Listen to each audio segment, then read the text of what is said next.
Good evening friends. Pre study में आप सभी का स्वागत है। आज का टॉपिक हमारा है वर्णमाला। हमने इससे पहले पिछली वीडियो में पढ़ा था हिंदी की उत्पत्ति और हिंदी का निर्माण का कितने संविधान संशोधन हुए हैं। उसके बाद हमने पढ़ा था कि वर्णमाला कैसे बना। पहले हमारा वर्ण, फिर ध्वनि, अक्षर, फिर वर्णमाला, फिर शब्द, फिर राष्ट्रभाषा, राजभाषा हमने पढ़ा था। आज की टॉपिक है हमारी वर्णमाला। तो आइए देखते हैं सबसे पहले वर्णमाला किसे कहते हैं। तो वर्णमाला वर्णों के व्यवस्थित समूह को वर्णमाला कहते हैं। वर्णों के क्रमबद्ध व्यवस्थित समूह को वर्णमाला कहते हैं, जिन्हें स्वर और व्यंजन में वर्गीकृत किया जाता है। ठीक है। हिंदी वर्णमाला में 52 वर्ण होता है, जिसे 2 भागों में वर्गीकृत किया जाता है। पहला है स्वर हमारा, दूसरा है व्यंजन। तो आज के टॉपिक में हम पहले स्वर के बारे में पढ़ेंगे, स्वर के भेद को पढ़ेंगे। उसके बाद फिर हम व्यंजन को देखेंगे। पहले हम देखेंगे स्वर के कितने भेद होते हैं। तो स्वर के 3 भेद होते हैं। आगे देखते हैं हम स्वर किसे कहते हैं। पहले हम देखेंगे कि स्वर किसे कहते हैं। तो वे वर्ण जिनके उच्चारण के लिए किसी दूसरे वर्ण की सहायता की आवश्यकता नहीं होती है, वे हमारे स्वर कहलाते हैं। ये स्वतंत्र होते हैं, इसमें किसी दूसरे वर्ण की सहायता नहीं ली जाती है। ठीक है। उदाहरण में होते हैं हम जैसे अ, आ, छोटी बड़ी, छोटा ओ बड़ा ओ, ऋषि, ए आए, ओ आओ। तो एक मतलब इम्पॉर्टेंट टॉपिक है मेरा। जैसे पुराने में जैसे स्वरों की संख्या हमारी 14 मानी जाती है, जिसमें री तो होती थी, बड़ी री भी जोड़ी जाती थी और री और बड़ी री जोड़ के 14 मानी जाती थी। लेकिन अब कभी भी पेपर में पूछेगा सभी स्वरों की संख्या तो 13 मानी जाती है। 11 स्वर माने जाते हैं। सभी स्वर की संख्या 13 होती है और माने 11 जाते हैं। और मात्रा के आधार पर स्वरों की संख्या 10 होती है, जिसमें अ की मात्रा नहीं होती है। जो हमारे अंग और अह होते हैं, अंग को अनुस्वार कहा जाता है और अह को विसर्ग कहा जाता है, और दोनों को अयोगवाह कहा जाता है। अगर ऐसे एग्जाम में पूछ ले अंग और अह को क्या कहा जाता है, तो इन दोनों को अयोगवाह कहा जाता है। अगर पूछा अंग को क्या कहा जाता है, तो अनुस्वार कहा जाता है और अह को विसर्ग कहा जाता है। अयोगवाह का मतलब होता है अ मतलब नहीं, योग मतलब जोड़, और वाह मतलब साथी होता है। मतलब जो वर्ण साथ में हो फिर भी उनकी गणना न की जाए, वो अयोगवाह वर्ण होते हैं। जैसे हम ये 11 स्वर तो माने जाते हैं, जिसमें से हैं तो 13, अंग और अह को मिला लेंगे तो हमारे 13 हैं, लेकिन माने 11 जाते हैं। तो ये दोनों हमारे अयोगवाह में हो जाते हैं। तो यही है इसका मतलब कि जो वर्ण साथ में हों फिर भी उनकी गणना न की जाए, वो अयोगवाह में आते हैं। तो हम पहले देखते हैं कि अनुस्वार किसे कहते हैं। अनुस्वार, इनका उच्चारण नाक से होता है। अनुस्वार का उच्चारण नाक से होता है। इनका उच्चारण करने में नाक से सांस अधिक और मुख से कम निकलती है सांस। ठीक है। तो यो अनुस्वार कहलाते हैं। ये हमारा तत्सम शब्दों में प्रयोग होता है अनुस्वार का। अनुस्वार, इनका उच्चारण नाक से होता है। इनका उच्चारण करने में नाक से सांस अधिक, मुख से कम निकलती है, और इनका प्रयोग तत्सम शब्दों में होता है। ये हमारा अनुस्वार कहलाता है। ये हमारा विसर्ग है। इनका उच्चारण कंठ से होता है। ठीक है। ये भी हमारा तत्सम शब्द में इसका प्रयोग होता है विसर्ग का। ये हमारे कुछ इंपॉर्टेंट पॉइंट हैं, जिसमें सभी स्वर 13 होते हैं। लिखने के आधार पर स्वरों की संख्या 11 होती है और मात्रा की संख्या 10 मानी जाती है। छोटा आ की मात्रा की गणना नहीं की जाती। ये हमारे इंपॉर्टेंट पॉइंट हैं। जैसे ये अ लिखा रहता है, उसके ऊपर चंद्रबिंदु की मात्रा लगी होती है, इसको अननुनासिक कहते हैं। मतलब जिनका उच्चारण मुख और नाक से, दो मुख प्लस नाक दोनों से होता है, उसे अननुनासिक कहते हैं। ठीक है। और इसकी एक विशेषता यह तद्भव शब्दों में इसका प्रयोग होता है। अनुस्वार का प्रयोग तत्सम में होता है, विसर्ग का प्रयोग तत्सम में होता है, और अनुनासिक स्वर का प्रयोग तद्भव में होता है। इसमें मुख से सांस अधिक तथा नाक से सांस कम निकलती। ये हमारा अननुनासिक होता है। यह तद्भव शब्दों में इसका प्रयोग किया जाता है। जैसे कभी कभी एग्जाम में हमारा पूछता है स्वर किसे कहते हैं, तो उसमें मतलब ये कभी कभी मतलब पूछता है स्वतंत्र रूप से बोले जाते हैं, निर्वाद रूप से बोले जाते। अगर निर्वाद रूप से होगा तो वो भी हमारा स्वर कहलाता है। स्वर को हम निर्वाद रूप से बोल सकते हैं, स्वतंत्र रूप से।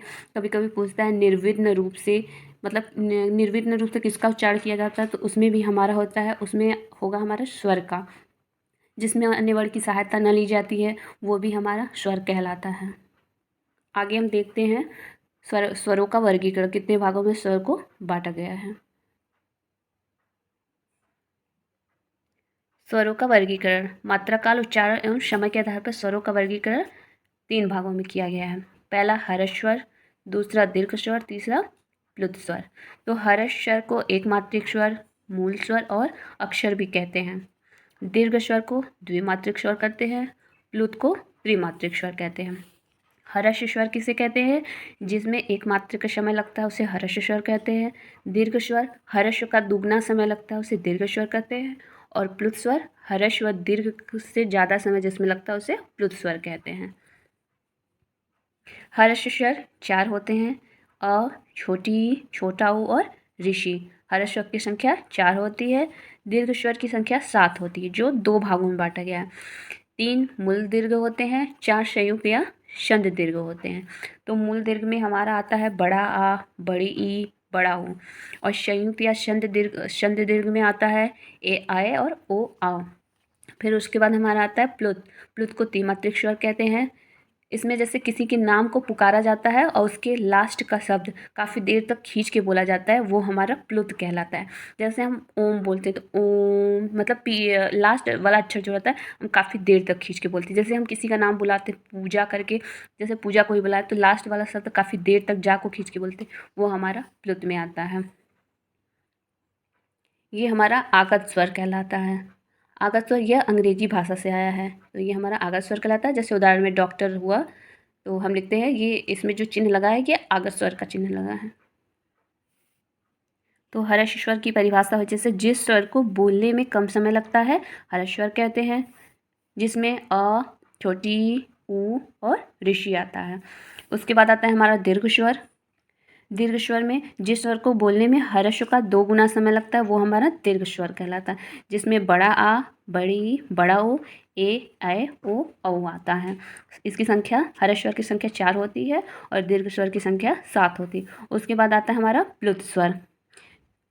जिस स्वर को बोलने में हर्ष व दीर्घ से अधिक समय लगता है वो हमारा प्लुत स्वर कहलाता है। जैसे हमने किसी का नाम लिया पूजा, तो लास्ट वाले शब्द को ज़्यादा देर खींचने से हमारा प्लुत स्वर कहलाता है। उसके बाद हमारा दूसरा भेद है। पहला भेद था हमारा मात्रा, काल एवं उच्चारण समय के आधार पे, जिसके 3 भेद थे। अब हमारा दूसरा है जीभ के प्रयोग के आधार पर स्वर के भेद। इसके भी 3 भाग हैं। पहला अग्रस्वर, दूसरा मध्य स्वर और तीसरा पश्च स्वर होता है।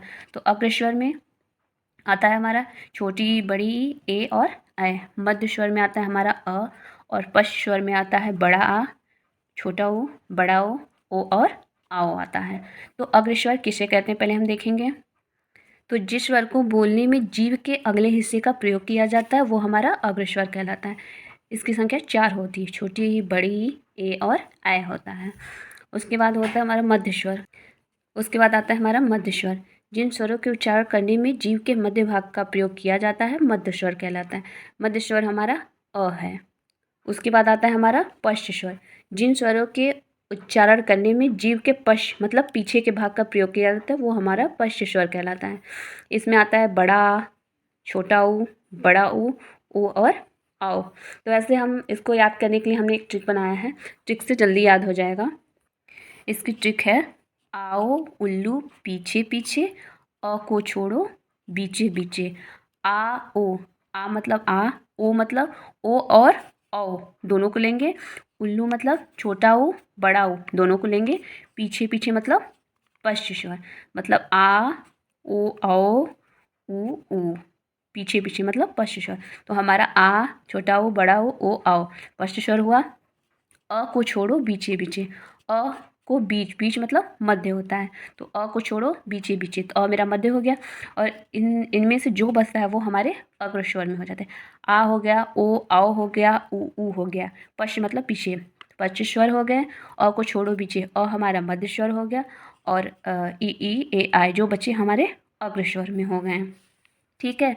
अब इस स्वर के और भेद मतलब भेद हैं, जैसे मुख द्वार खुलने के आधार पर, ओष्ठ की आकृति के आधार पर हमारे स्वर के और भेद हैं। फिर उसके बाद हम बताएंगे स्वरों का उच्चारण स्थान। तो ये 2 भेद हम कल पढ़ेंगे। उसके बाद कल हम ये भी देखेंगे स्वरों का उच्चारण स्थान। ठीक है। कैसा लगा मेरा वीडियो कमेंट बॉक्स में ज़रूर बताइएगा। अगर कोई भी गलत हो तो आप कमेंट बॉक्स में ज़रूर लिख के बताइएगा कि कोई भी चीज़ इसमें मिस्टेक है, नहीं समझ में आ रहा है, तो आप कमेंट बॉक्स में लिख सकते हैं और हमारे चैनल को लाइक सब्सक्राइब करना ना भूलें। Thanks for watching.